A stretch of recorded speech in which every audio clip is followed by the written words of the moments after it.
मित्रों नमस्कार। मैं प्रोफेसर अरविंद नाथ तिवारी बोल रहा हूं। अपने चैनल और पेज पर आप सभी नए पुराने मित्रों का स्वागत अभिनंदन कर रहा हूं। आज शिवरात्रि का दिन है। शिवरात्रि क्यों मनाया जाता है? भगवान शिव और शंकर में क्या अंतर है? शिवरात्रि के दिन ध्यान जप तप कैसे किया जाता है? जप तप ध्यान करने से क्या उपलब्धि होती है? क्या सभी शास्त्रार्थ सभी चक्र खुल जाते हैं? शास्त्रार्थ पूर्ण रूप से खुल जाता है? कुंडलिनी जागृत हो जाती है? इन तमाम बिंदुओं पर आज के इस वीडियो में मिलेगा आपको। वीडियो अगर अच्छा लगे, बढ़िया लगे तो वीडियो को शेयर कीजिएगा, सब्सक्राइब कीजिएगा। इसके अलावा आपको वीडियो मिलता रहे। आइए प्रारंभ करते हैं बिना लाग लपेट का। मित्रों पुनः आप सभी को नमस्कार। आज शिवरात्रि का दिन है। खास तौर पर देखा जाता है कि सांसारिक हिसाब किताब में दिन में ज्यादातर माताओं की भीड़ बढ़ती है, बहनों की भीड़ बढ़ती है मंदिरों में। उसकी अपेक्षा पुरुषों की भीड़ कम उमड़ती है। और जिन औरतों की भीड़ उमड़ती है, जिन बच्चियों की भीड़ उमड़ती है, वो शिवलिंग को केवल बेलपत्र और जल दूध चढ़ा देना, भांग चढ़ा देना ही वो पूजा संपन्न मान लेती हैं कि भगवान प्रसन्न हो गए। वो शिव को प्रसन्न कर रही है कि शंकर को प्रसन्न कर रही है, उनको मालूम ही नहीं है। फिर क्या हुआ? पूजा अधूरा रह गया। अगर पुरुष भी ऐसा करते हैं तो उनकी भी पूजा अधूरी है। शिव और शंकर में पहले मैं बता दूं कि शिव और शंकर में क्या अंतर है, यह जान लीजिए।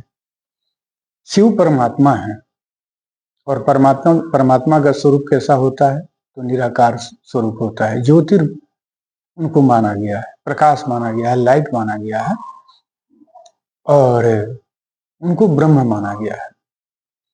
और पंच जो तत्व जब एकत्रित होते हैं तो वही निराकार से साकार में ईश्वर की उपस्थिति होती है, जो मनुष्य के रूप में, अन्य जीव के रूप में दिखाई पड़ते हैं परमात्मा।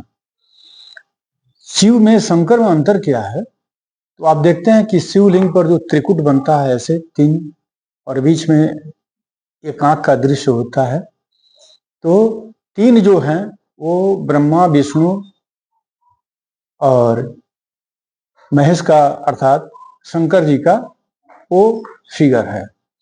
अर्थात त्रिगुण, मनुष्य में त्रिगुण होता है, सात्विक, राजसिक, तामसिक।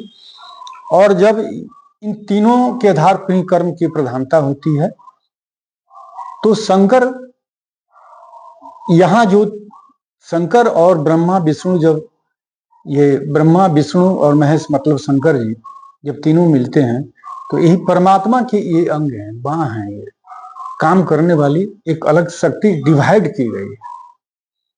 तो और उसमें से जो आप देखते हैं कि शिव के जो लिंग से एक आकृति को निकलते हुए दिखाया जाता है, जिनके हाथ में त्रिशूल होता है, डमरू होता है और वो जटाधारी होते हैं, तो उनको शंकर कहा गया है। तो शिव से शंकर है, शंकर से शिव नहीं है, क्योंकि शंकर की उत्पत्ति जो है वो शिवलिंग से ही है।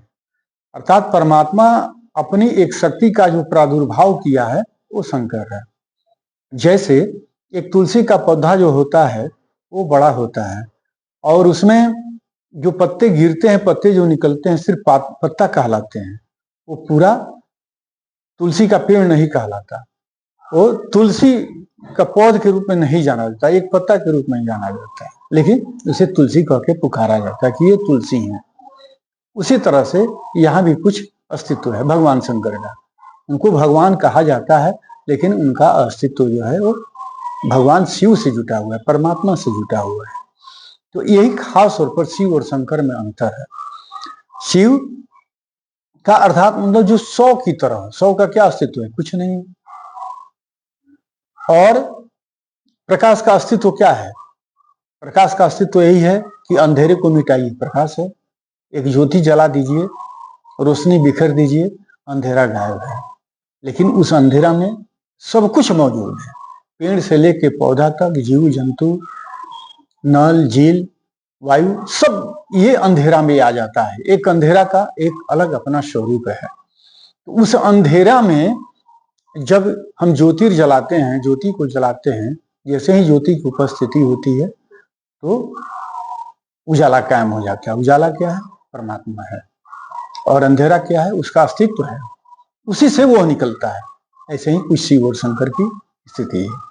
मुझे लगता है कि आप जान समझ गए होंगे।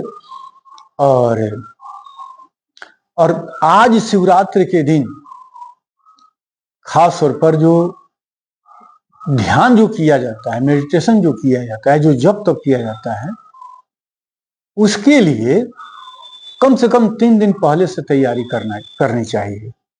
3 दिन पहले से मतलब आप बिल्कुल शाकाहारी भोजन करें, गरिष्ठ भोजन ना करें, तेल और गरम मसाला का भोजन ना करें, सामान्य भोजन करें आप, क्योंकि पेट में कोई उथल पुथल नहीं है, पेट की स्थिति बढ़िया हो और विचार आपके एकदम बिल्कुल सात्विक हो जाएं, नॉर्मल हो जाएं, तब ध्यान का मजा है। क्योंकि जब भोजन आप ज्यादा कर लेते हैं, शिवरात्रि के दिन उपवास करने का मायने यही है कि आप ज्यादा भोजन ना करें, हल्का अल्पाहार वगैरह ले लें और रात्रि में 10 बजे के बाद से लेकर 3 बजे रात तक आप जब तब ध्यान करें। उसमें जो मूल स्वरूप होता है समय का, आज का जो समय है वह 11:40 से 12:50 तक है। इस काल में पूरा ब्रह्मांड सक्रिय हो जाता है। ब्रह्मांड सक्रिय होने का मतलब है कि जो पंच तत्व हैं वो सभी तत्व सक्रिय हो जाते हैं। और जैसे मैंने कहा ना कि पंच तत्व की जब उपस्थिति एक साथ होती है तो वो साकार रूप हो जाता है, वो परमात्मा हो जाता है। तो वह एक ज्योतिर का स्वरूप ले लेता है। और आज के समय में रात्रि में विशेष तौर पर जब पूरी प्रकृति जब सक्रिय होती है, वही एक विशेष ऊर्जा का स्वरूप ले लेती है। और वो ऊर्जा जब संचरित होता है तो उस ऊर्जा को खींचने के लिए ध्यान की स्थिति में बैठी जाती है। और ध्यान की स्थिति में क्या होता है कि ध्यान में आपका ब्रह्मरंध्र सक्रिय हो जाता है और मूलाधार सक्रिय हो जाता है।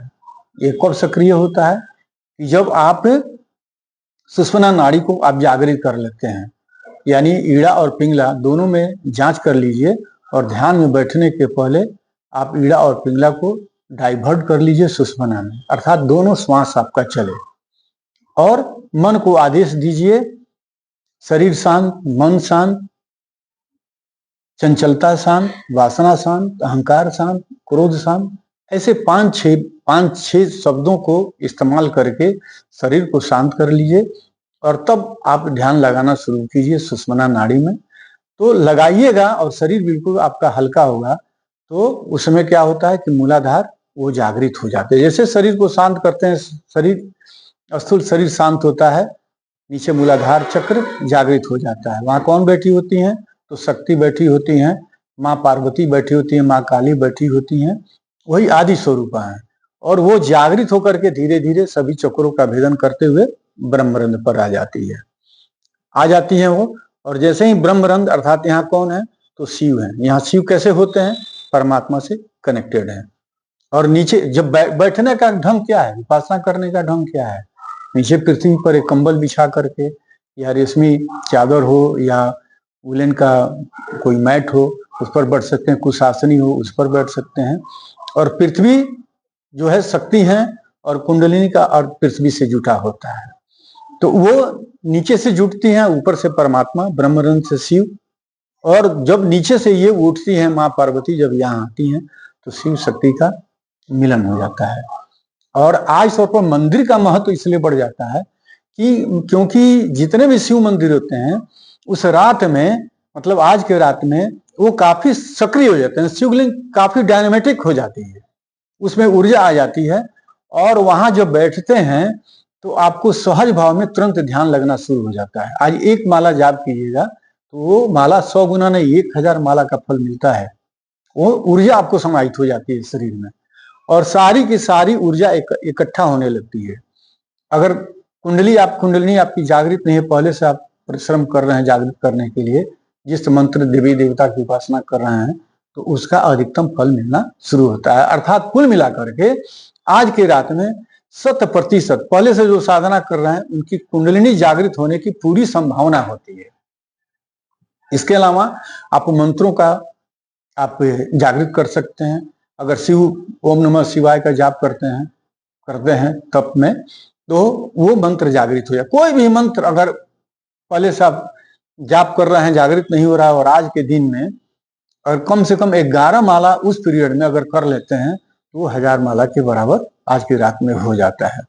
और ध्यान में बैठने पर जब ये आदि शक्ति जब ऊपर स्वरूपा जब जाती हैं ब्रह्मरंध्र पर, तो और ऊपर से जो कॉस्मेटिक ये जो तमाम ऊर्जाएं चलती हैं और ब्रह्मरंध्र से जो जब शरीर में प्रवेश करती हैं तो पूरा शरीर रूम हो जाता है। शरीर में जितना दुख तकलीफ होता है वो सब धीरे धीरे निकलकर भस्म होना शुरू होता है।